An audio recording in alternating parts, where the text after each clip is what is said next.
오래간만에 또 이렇게 초대받고 말씀으로 같이 교제하게 되어서 담임 목사님, 또 우리 성도님들 무엇보다 하나님께 감사드립니다.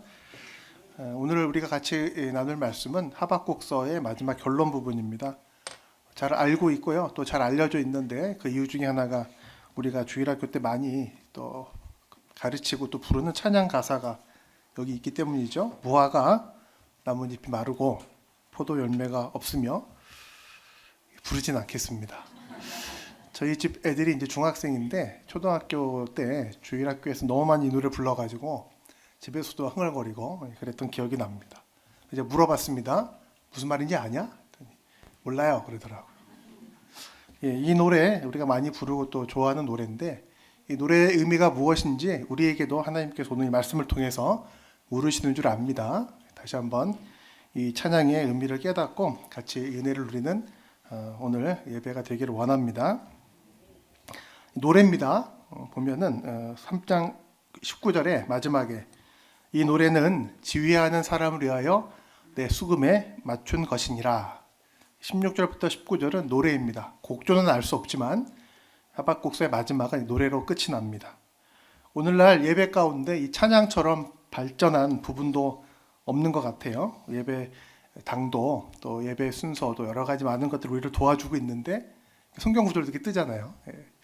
그러나 예배 가운데 많이 발전한 부분이 있다면 과연 찬양입니다. 찬양 좋은 노래도 많고 반주도 훌륭하고 훌륭한 찬양대 많이 있습니다. 그러나 오늘 우리가 찬양에 대해 생각할 때 우리가 입으로만 부르는 찬양이 아니라 우리 삶 전체를 산 제물로 드리는 우리 삶 전체가 찬양과 찬송이 되는 하나님의 말씀을 들을 필요가 있습니다. 중요한 건 형식이 아니라 내용이기 때문입니다. 어렸을 때부터 제가 갖고 있던 궁금함이 있는데 바나나 우유가요 노란색이죠. 바나나 껍질도 가는 것 같아요. 껍데기는 노래도 속은 하얀데 이상하게 바나나 우유는 노란색입니다. 왜 그럴까? 형식도 중요한데요. 형식을 무시하면 안 됩니다. 그러나 더 중요한 건 내용입니다. 우리의 찬양, 형식이 참 중요합니다.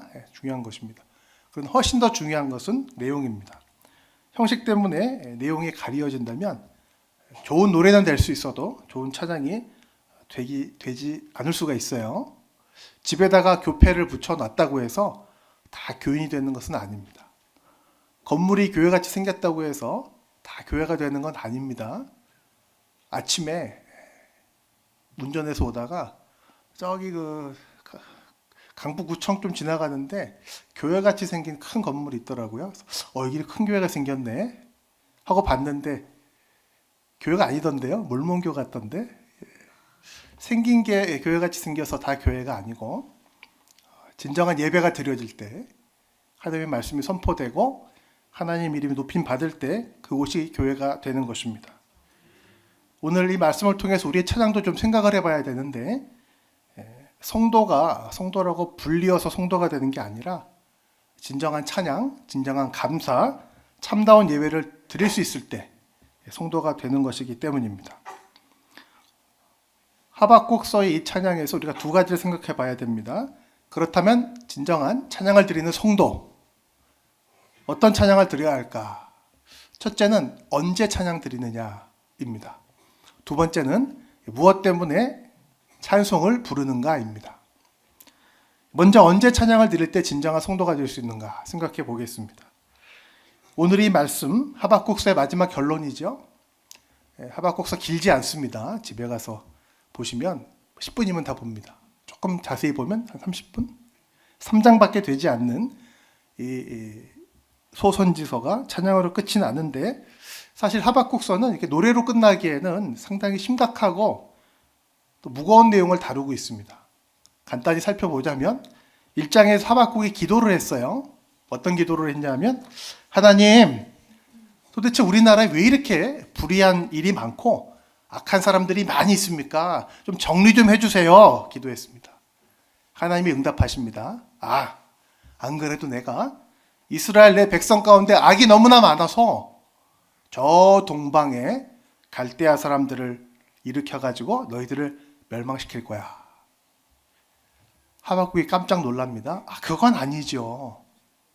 그걸 바라고 기도한 게 아니죠. 하나님 다시 한번 해주세요 라고 물었을 때 하나님의 대답이 2장에 나옵니다. 다 읽을 수는 없고 2장의 결론만 읽겠습니다. 오직 여호와는 그 성전에 계시니 온 땅은 그 앞에서 잠잠할지니라. 하나님은 이스라엘을 심판하시기로 하셨어요.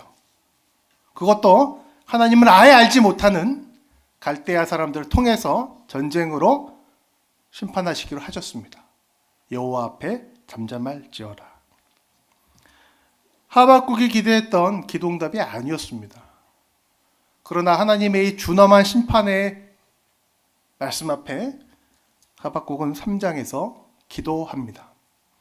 자기가 바랬던 계획과 기도의 소원이 응답되지 않지만 하나님의 이 말씀 앞에서 겸손하게 하박국은 기도합니다. 기도의 2장은 이렇게 시작이 됩니다. 자막이 준비됐나 모르겠는데 없으면 읽겠습니다. 여호와여, 내가 주께 대한 소문을 듣고 놀랐나이다. 주님의 말씀을 듣고 놀랐나이다. 여호와여, 주는 주의 일을 이 수년 내에 부응하게 하옵소서. 이게 하박국의 기도입니다. 무슨 일을 부응하게 해달라고 기도했냐면 주의 일을 수년 내에 부응하게 하소서. 우리 부응 좋아하는데 하박국서의 부응은 이런 부응입니다. 자기가 바랬던 이스라엘의 회복, 번영, 성공이 아니라 자신의 기도가 응답되는 성취의 부응이 아니라 여호와의 일이 이루어지는 부응을 기도하게 됩니다. 그 일이 뭐라고요? 하나님의 공의에 따라 이스라엘이 멸망하는 일이었습니다. 하나님의 말씀 앞에서 하박국은 자신의 계획과 일이 아니라 자신의 기도의 제목이 아니라 여호와의 일을 위하여 기도하는 겸손한 모습으로 설 수밖에 없었습니다. 그러나 이렇게 한마디를 간구합니다. 그러나 진노 중에라도 긍휼을 잊지 마옵소서. 그렇습니다. 하박국서는 이 3장은 이렇게 시작됩니다. 임박한 심판 앞에, 멸망 앞에, 죽음의 공포 앞에서 하나님의 영광을 고백하는 기도입니다. 그리고 말합니다. 여호와의 영광이 물이 바다 덮음같이 온 땅에 충만해지기를 원합니다. 심각하죠? 어떤 의미에서는 절망스러운 기도입니다. 그러나 하박국의 이 기도는 여기서 끝나지 아니하고 우리가 읽었던 찬양으로 끝이 나는 것입니다. 마지막에 찬양합니다. 혼자 부르지 않고 같이 부르기 위하여 찬양곡을 짓습니다. 나는 여호와로 인하여 기뻐하리로다. 언제 찬양해야 됩니까? 어떤 상황에서 찬양해야 됩니까? 성도는 찬양할 이유가 없고 찬송할 이유가 없다고 생각될 때 찬양할 수 있는 사람입니다. 성도는 자신의 기대와 자신의 소망이 응답되지 않았을 때, 성취되지 않을 것이 확실할 때에도 하나님 앞에서 예배하며 감사할 수 있는 사람들입니다. 상황이 아니라 중심입니다. 형편이 아니라 마음입니다. TV 프로그램을 보면 노래 잘하는 사람 참 많습니다. 가수들도 잘하지만 일반인들도 노래 부르는 걸 보면 다 가수 같아요. 요즘 다 가수입니다. 요즘에 유행하는 게 뭐가 있나요? 미스터 트로트?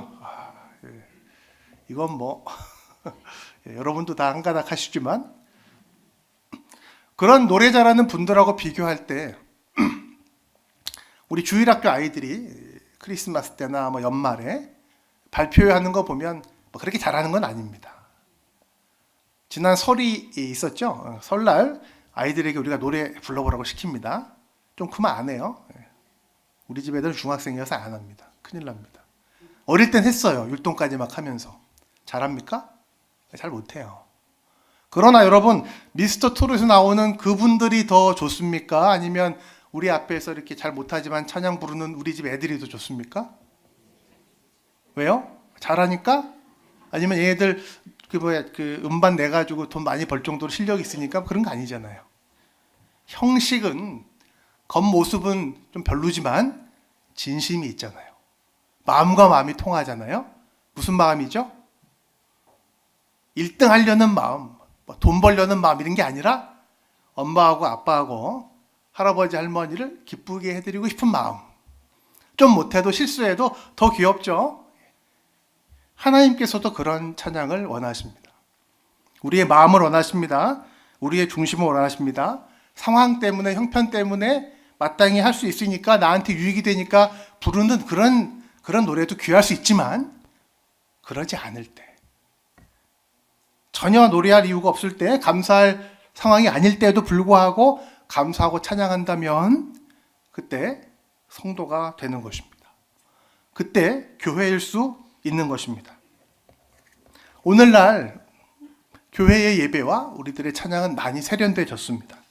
기가 막힙니다. 그러나 가끔 이런 생각을 해봅니다. 예전에, 이런 얘기하면 이제 옛날 사람인데, 예전에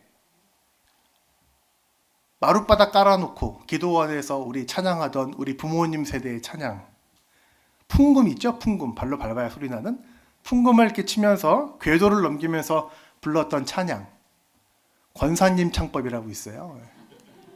모든 찬양이 다 비슷해집니다. 다 트로트 풍으로. 왜 웃으시죠? 분명히 이 찬양으로 시작했는데 끝은 다른 찬양으로 끝이 나는. 박자도 안 맞고 음정도 이상할 수 있고 화음은 없지만 반주도 그냥 풍금이지만 어쩌면 그 시절의 그 찬양에는 조금 더 진심이 있었는지 모릅니다. 어쩌면 무대가 없고 반주가 약하니까 진심밖에 없었는지도 모릅니다. 그런 찬양이 그리울 때가 있습니다.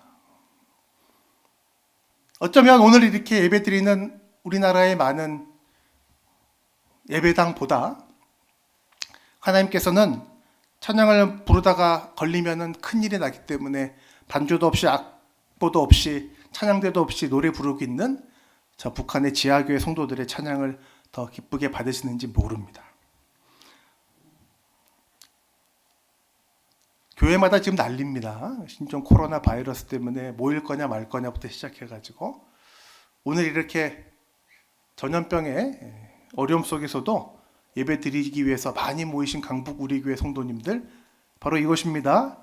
예배 드리기 어려울 때, 찬양 부르기 어려울 때, 이렇게 모여서 예배 드리고 찬양할 수 있다면 이곳이 진정한 교회일 수 있는 것입니다.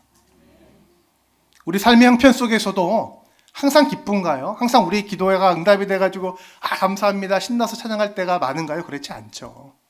하나님은 참 이상하게도 항상 응답해 주시지가 않습니다. 그러나 그런 상황 속에서 찬양할 수 있다면, 감사할 수 있다면, 예배할 수 있다면 그것이 진정한 성도의 모습이 되는 것입니다.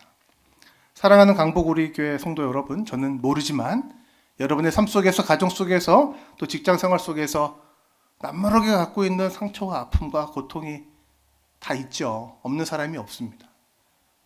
그때에도 우리 하박국이 불렀던 이 노래처럼 그럼에도 불구하고 찬양할 수 있습니다. 노래하며 찬양하는 저와 여러분이 되기를 원합니다. 16절에 하박국이 자신의 상황을 이야기합니다. 내가 들었으므로 내 창자가 흔들렸고 그 목소리로 말미암아 내 입술이 떨렸도다. 무리가 우리를 치러 올라오는 환난 날을 내가 기다림으로 썩이는 것이 내 뼈에 들어왔으며 내 몸은 내 초소에서 떨리는도다. 사실 이 말씀은 우리 박 목사님한테 연락을 받고 지난달에 예전에 했던 하박국 설교의 결론인데 같이 강북 우리 교회 가서 나누어야 되겠다라고 생각했었는데요. 오늘 이 말씀을 설교를 다시 한번 읽으면서 16절이 참 많이 와 닿았습니다. 썩이는 것이 내 뼈에 들어왔으며 내 몸은 내 처소에서 떨리는도다. 코로나 바이러스 같아요. 사랑하는 성도 여러분, 염려가 막 걱정이 많을 때 우리는 우리 아픈 또 어려움을 당하는 이웃들을 위해서 기도하지만 다른 한편으로는 이런 상황에도 불구하고, 이런 떨리는 현실에도 불구하고 하나님께 감사하며 예배하고 찬양해야 되겠다 다짐하는 은혜의 시간이 되기를 원합니다. 두 번째, 그럼 왜 찬양해야 될까요? 무엇을 붙잡고 우리가 이런 어려운 상황에서도 찬양할 수 있을까요? 18절에 하박국에 이렇게 고백이 되어 있습니다. 나는 여호와로 말미암아 즐거워하며 나의 구원의 하나님으로 말미암아 기뻐하리로다. 다른 이유가 아닙니다. 오직 여호와로 말미암아 즐거워하는 것입니다. 그분이 나의 구원의 하나님이 되셨기 때문에 기뻐하는 것입니다. 우리가 어려운 상황에서도 찬양해야 될 유일한 이유, 찬양할 수 있는 그 이유 바로 여기에 있습니다. 우리의 구원의 하나님이 되어주신 여호와, 그분이 나의 아버지가 되시기 때문입니다. 세상 사람들은 감사하고 찬양하고 예배드리는 여러 가지 많은 이유가 있어요. 설날에 아이들이 와가지고 노래 부른다 얘기했는데, 할아버지 할머니 앞에 와가지고 애들이 막 노래 부르면 노래 부를 때 왜 부르죠? 왜 율동을 하죠? 할아버지 할머니로 말미암아 즐거워하며 나를 낳아주시고 사랑해 주신 할아버지 할머니로 말미암아 기뻐하는 거죠? 라고 하기에는 아이들의 의도가 아주 노골적입니다. 항의를 하더라고요. 나는 설날은 좋은데 추석은 왜 있는지 모르겠다. 추석은 폐지하든지 아니면 추석에도 세배를 하게 하라. 이렇게. 송편은 필요 없다. 감사하고 찬양하는, 노래하는 이유가 다른 게 많아요. 애들은 귀여워서 웃지만 어른들도 별반 다르지 않습니다. 우리는 왜 그러면 부모님을 찾아뵙죠? 세뱃돈 받으려고 그러는 건 아닌데, 혹시라도 안 찾아가면 1년 내내 전화가 오니까 아내가 남편을 사랑하고 잘 섬깁니다. 그 이유가 뭐냐? 명품 가방을 사줬거든요. 사준다 그랬거든요. 남편도 아내에게 잘합니다. 사랑한다 그러고 칭찬합니다. 왜요? 아침밥을 따뜻하게 잘 챙겨주니까. 조건이 많이 걸립니다. 여러 가지 이유가 있습니다. 그러나 이 조건과 이유가 걸린 감사와 찬양과 만남과 교제는 이 조건이 바뀌거나 다른 사람하고 비교했을 때 별로 아닌 걸로 보이면 쉽게 무너집니다. 남편이 사준 좋은 가방을 들고 동창회를 나갔는데 내 친구가 더 좋은 거 들고 나오면 갑자기 감사하는 마음이 싹 사라집니다. 아침을 잘 먹고 출근했는데 알고 보니까 전자레인지에 데핀 냉동 음식이라는 걸 알게 되면 왠지 마음이 무거워집니다. 나는 5만 원 세뱃돈 받았는데 사촌 형한테는 10만 원 주시면 원망이 생깁니다. 노래 괜히 했다고 물르고 싶습니다. 좀 이상하죠? 우리가 찬양을 하고 감사를 하고 뭔가 이렇게 하나님께 드리면 하나님이 많은 것들을 은사로 주십니다. 때를 따라 돕는 은혜가 있습니다. 선물이 있습니다. 다 감사한 것이고 하나님이 주신 은혜가 맞습니다만은 그것 때문에 예배드리고 그것을 노리면서 찬양을 하고 그것을 기대하면서 감사한다면 우리의 예배와 우리의 찬양과 우리의 감사는 사실 오래 못 갑니다. 감사는 세뱃돈이나 명품 가방이나 식사에다가 하는 것이 아니라 그 모든 것을 준 그 분에게 하는 것입니다. 그 사람에게 하는 것입니다. 그 사람 때문에 감사해야 하는 것입니다. 하나님이 주시는 것 귀한 것이지만 하나님이 주신 것 때문에 예배하고 하나님이 주신 것을 바라보면서 감사하는 것은 온전한 신앙이 아닙니다. 그것을 주시는 하나님이 나의 구원자, 나의 아버지시기 때문에 찬양하며 감사하며 예배 드릴 때 성도인 것입니다. 하박국은 다 이해할 수가 없었습니다. 왜 나의 기도에 응답하지 않으실 뿐만 아니라 왜 말도 안 되게 저 갈대아 사람들 통해서 우리를 심판하시는가, 우리를 징계하시는가 받아들일 수가 없었어요. 자신의 기도는 그게 아니었습니다. 자신이 바라는 하나님은 그런 하나님이 아니었습니다. 그런데 하나님은 그렇게 하시겠다고 합니다.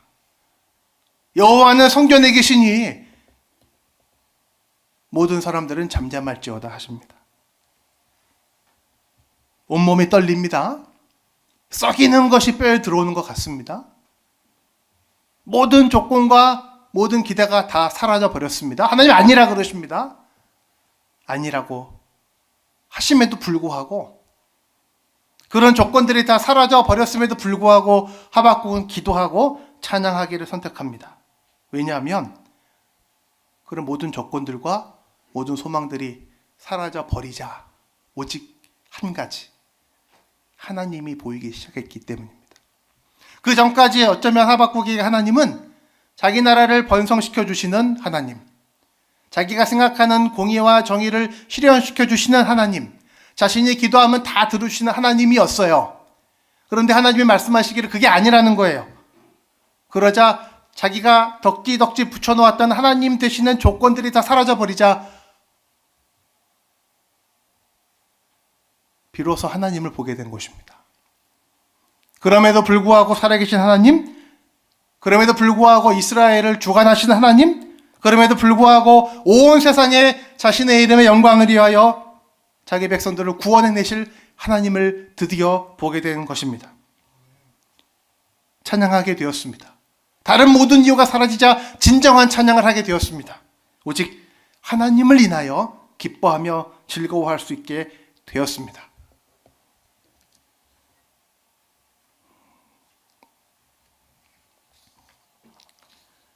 전에는 외양간에 송아지가 있었기 때문에 찬양했어요. 전에는 무화과 나무가 무성해서 찬양했어요. 포도나무 송이가 주렁주렁 잘 열렸기 때문에 감사했어요. 그러나 아무것도 없어지자 하나님 아버지만을 바라보며 그분으로만 말미암아 찬양하게 된 것입니다. 사랑하는 성도 여러분, 고난과 아픔의 시간이 있습니까? 아무리 기도해도 응답이 되지 않는 그런 답답한 현실에 처해 있습니까?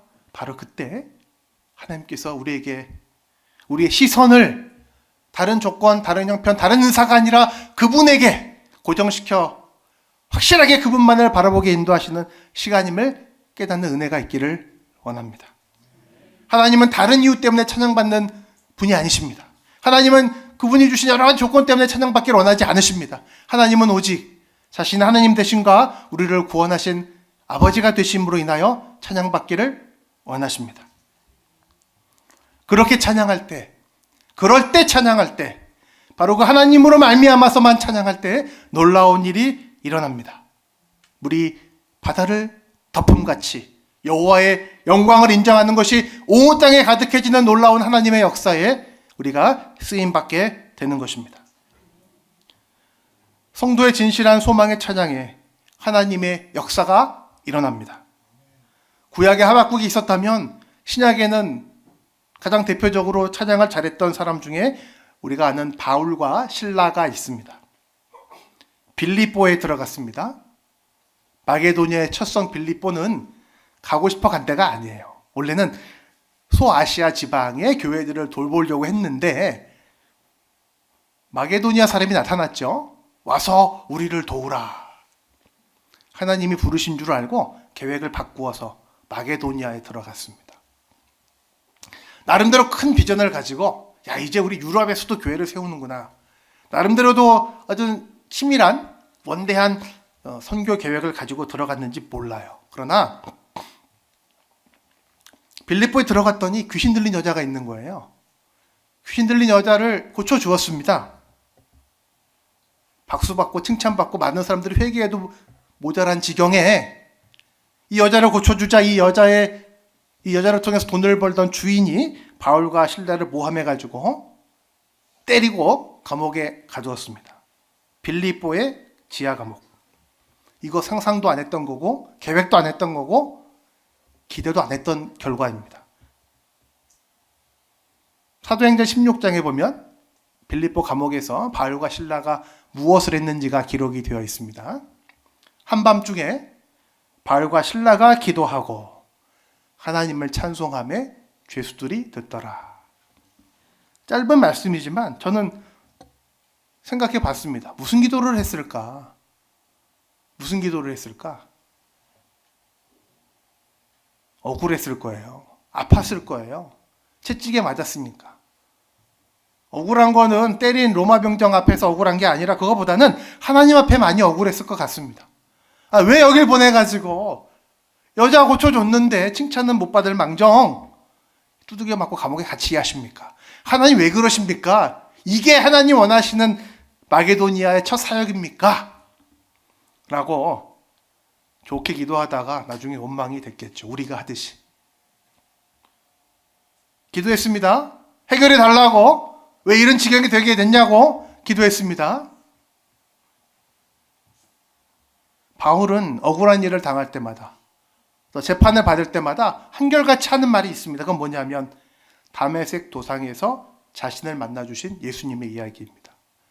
저는 이 빌립보 감옥에서 이 기도의 결론이 다른 것이 아니었다고 생각합니다. 똑같은 거예요. 억울하게 두들겨 맞고 억울하게 감옥에 갇혀서 답답하게 하나님이 왜 이러시는지 이해가 되지 않는 그 기도 가운데 바울과 실라는 깨닫게 되었습니다. 다른 것 깨달은 게 아니라 예수님을 깨닫게 된 것입니다. 두들겨 맞고 억울하고 감옥에 갇혀서 원망스럽지만 예수님은 더 하셨거든요. 예수님은 채찍을 맞으셨습니다. 가시 면류관을 쓰셨습니다. 감옥에 갇힌 게 아니라 십자가에 못 박혀 죽으시고 창을 옆구리에 맞으시고 무덤 속에 3일 동안 갇히셨습니다. 엘리 엘리 라마 사박다니 십자가에서 외치셨을 때 하나님 아버지는 고개를 돌리셨습니다. 하나님은 부르짖는 자들에게 고개 돌리지 않으십니다. 죄인이라 할지라도 긍휼을 베푸십니다. 그러나 죄 없으신 독생자 자기 아들의 십자가의 기도에는 하나님이 고개를 돌리셨습니다. 나의 하나님 어찌하여 나를 버리시나이까 외치는 그 아들의 마지막 외마디 외침에 대해서는 하나님 아버지께서 응답하지 않으셨습니다. 왜냐하면 그 아들이 그 십자가에서 그렇게 희생제물이 됨으로써 하나님을 거역한 저와 여러분 모든 죄인들을 구원하시는 구원의 역사가 성취되기 때문입니다.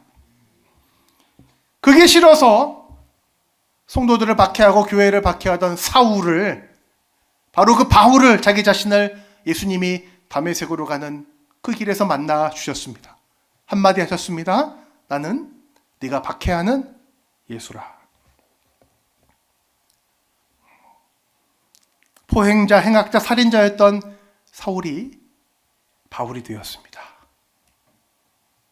빌립보 감옥의 기도 속에서 바울은 모든 것을 내려놓고 다시 한번 그 주님을 기억하게 되었음이 틀림없습니다. 소아시아의 교회를 많이 개척하고 이제는 마게도니아 유럽에 와서 또 다른 사역을 시작해야지라고 많은 비전과 선교 사역의 포부에 불타올랐던 바울은 모든 것 다 포기하고 아무것도 없는 지하 감옥에서 다시 한번 자신을 불러주신 예수님을 발견하게 되었습니다. 내가 왜 여기 와 있어야 되는지, 내가 무엇을 말해야 되는지, 내가 누구를 위해서 살고 누구를 증거해야 되는지를 다시 붙잡게 된 것입니다. 고린도전서에서 말하는 것처럼 세상의 지혜가 아니라 다만 십자가만을 증거하는 다짐을 하게 된 것입니다. 빌립보의 감옥이 필요했습니다. 유럽을 허락하신 놀라운 선교의 비전보다 더 중요한 그 본질인 예수 그리스도의 십자가만을 붙들 수 있는 기회로 그분을 찬양하고 그 십자가만을 증거할 수 있는 진정한 제자의 모습이 이 빌립보 감옥에서 다시 회복된 것입니다. 그래서 그들의 기도는 찬양이 되었습니다. 그들의 원망은 찬송이 되었습니다. 그들의 선교 비전은 예수 그리스도의 십자가를 향한 감격이 되었습니다. 죄수들이 듣더라. 그들의 찬송을 죄수들이 들은 것도 중요하겠지만 더 중요한 건 그들의 찬송을 하나님이 들으셨다는 것입니다. 하나님이 그 찬양을 들었습니다. 하나님이 그 찬양을 들으시고 되었구나 인정해 주셨습니다. 진실한 찬양에 응답하셔서 지진이나 감옥의 문이 열림으로써 빌립보의 교회가 생기고 복음의 문이 열리게 된 것입니다. 사랑하는 성도 여러분, 하나님 나라는 그때도 지금도 그렇게 확장이 됩니다. 하나님의 역사는 그때도 지금도 이렇게 이루어집니다. 물론 계획을 해야죠. 물론 잘해야죠. 물론 전략이 필요하죠. 그러나 우리가 세운 전략과 우리가 세운 비전과 우리가 세운 기도의 제목과 거기에 따라서 우리가 필요한 많은 물질적, 재정적, 환경적 은사와 재능들을 생각하는 동안에 어쩌면 우리의 고백과 우리의 증거, 우리의 찬양의 본질인 하나님 아버지의 사랑, 예수 그리스도의 십자가로 확증된 아버지의 사랑이 자꾸 뒤로 물리진 않는가 생각해 보아야 합니다. 아무도 없는 그 자리에서 깜깜한 지하 감옥에서 이 두 제자가 찬양을 불렀을 때 하나님의 나라가 이루어졌습니다. 두세 사람만이라도 내 이름으로 모인다면 그곳에 내가 있겠다. 예수님 말씀하셨습니다. 그게 예배의 자리입니다. 그게 찬양의 자리입니다. 그게 교회입니다. 사랑하는 성도 여러분, 이유가 없을 때, 나의 계획이 그대로 진행되지 않을 때, 하나님 왜 그러신지 답답한 상황 속에 있을 때 찬양합시다. 감사합시다. 어떤 이유로 해야 되냐 하면 다른 거 다 그만두고 하나님 나의 아버지가 되심을, 그 아버지께서 예수 그리스도의 십자가로 그 사랑을 확증하셨음을, 그 십자가로 나를 구원하셨음을 인하여 오직 그 이유 하나만으로 찬양하고 예배할 수 있다면 놀라운 하나님 나라의 역사는 그곳에 이루어지고 있는 것입니다. 말씀을 정리하겠습니다. 우리가 살아가는 형편이 좋을 때도 있지만 때로는 나쁠 때도 있습니다. 건강할 때도 있지만 아플 때도 있습니다. 풍요할 때도 있지만 빈곤할 때도 있습니다. 어쩌면 아플 때, 어려울 때, 빈곤할 때가 더 많은지도 모릅니다. 시시각각으로 바뀝니다. 우리 개인의 형편, 가족의 형편, 우리 교회의 형편, 이 시대의 형편. 그러나 변하지 않는 것이 있습니다. 변하지 않는 것은 하나님은 우리 아버지가 되시고 우리를 사랑하시며 그의 독생자 예수 그리스도를 통해서 이루어진 십자가의 구원의 은혜가 변하지 않는다는 사실입니다. 풀은 마르고 꽃은 시들지만 그 구원의 약속, 은혜의 말씀은 영원히 변하지 않는다는 사실입니다. 그 사실만을 붙잡고 기도하며 찬양하며 감사할 수 있는 것이 성도의 삶입니다. 하나님께서 우리를 지으셨습니다. 우리를 구원하셨습니다. 그 목적이 무엇입니까? 에베소서에서 바울은 이렇게 가르쳐 줍니다. 모든 일을 그의 뜻의 결정대로 일하시는 이 하나님이죠. 하나님의 계획을 따라 우리가 예정을 입어 그 안에서 기업이 되었으니. 왜요? 이는 우리가 그리스도 안에서 전부 다 바라던 그의 영광의 찬송이 되게 하려 하심이라. 하나님의 영광의 찬송이 되는 것이 우리의 존재 목적입니다. 우리를 구원하신 목적입니다. 어린 시절에 의사가 치료를 잘못해가지고 실명을 해버린 어린아이가 있었습니다. 여자아이였습니다. 옛날 이야기입니다. 평생 맹인으로 살았습니다. 그러나 예수님을 만났습니다. 구원의 감격을 누렸습니다. 아무것도 보지 못하는 평생의 삶을 살았지만 이분은 평생 예수 그리스도를 영적인 눈을 떠서 바라보며 살았습니다. 어쩌면 우리처럼 볼 게 많고 보이는 게 많지 않아서 예수님만, 그 은혜만 바라볼 수 있었는지도 모릅니다. 그 은혜가 너무 감격해서, 그 주님이 너무나 좋아서 이분은 노래를 지었습니다. 시를 지었습니다. 우리가 잘 아는 파인 제인 크로스비 여사입니다. 우리가 갖고 있는 찬송가에 가장 많은 찬송시를 작사하신 분입니다. 추측이 아니라 본인이 그렇게 말했습니다. 세상과 나는 간 곳이 없고 구속한 주님만 보입니다. 평생을 찬양으로, 평생을 성도로, 평생을 감사로 드렸던 믿음의 선배입니다. 우리는 볼 게 많고 보고 싶은 게 많고 가지고 싶은 게 많아서 예수님이 안 보이는지도 모릅니다. 그러나 우리도 어려운 상황 속에 무화과 나무, 잎이 없고 포도나무가 없고 송아지가 없고 양이 없어도 찬양하겠다고 했던 하박국처럼, 빌립보 감옥의 바울과 실라처럼, 크로스비 여사처럼 찬양할 줄 아는 성도가 되기를 원합니다. 가장 찬양할 수 없을 때 오직 하나님 아버지의 구원의 은혜만으로 인하여 세상과 나는 다 간 것이 없고 구속한 주님만 보입니다. 그렇게 간증하고 찬양하는 저 여러분이 되기를 원합니다. 그 찬양을 주님 받으셔서 하나님이 받으셔서 여호와의 영광을 인정하는 것이, 그 구원의 복음을 고백하는 것이 온 땅에 가득할 때까지 하나님 나라의 확장을 위하여 저 여러분을 사용해 주실 것입니다.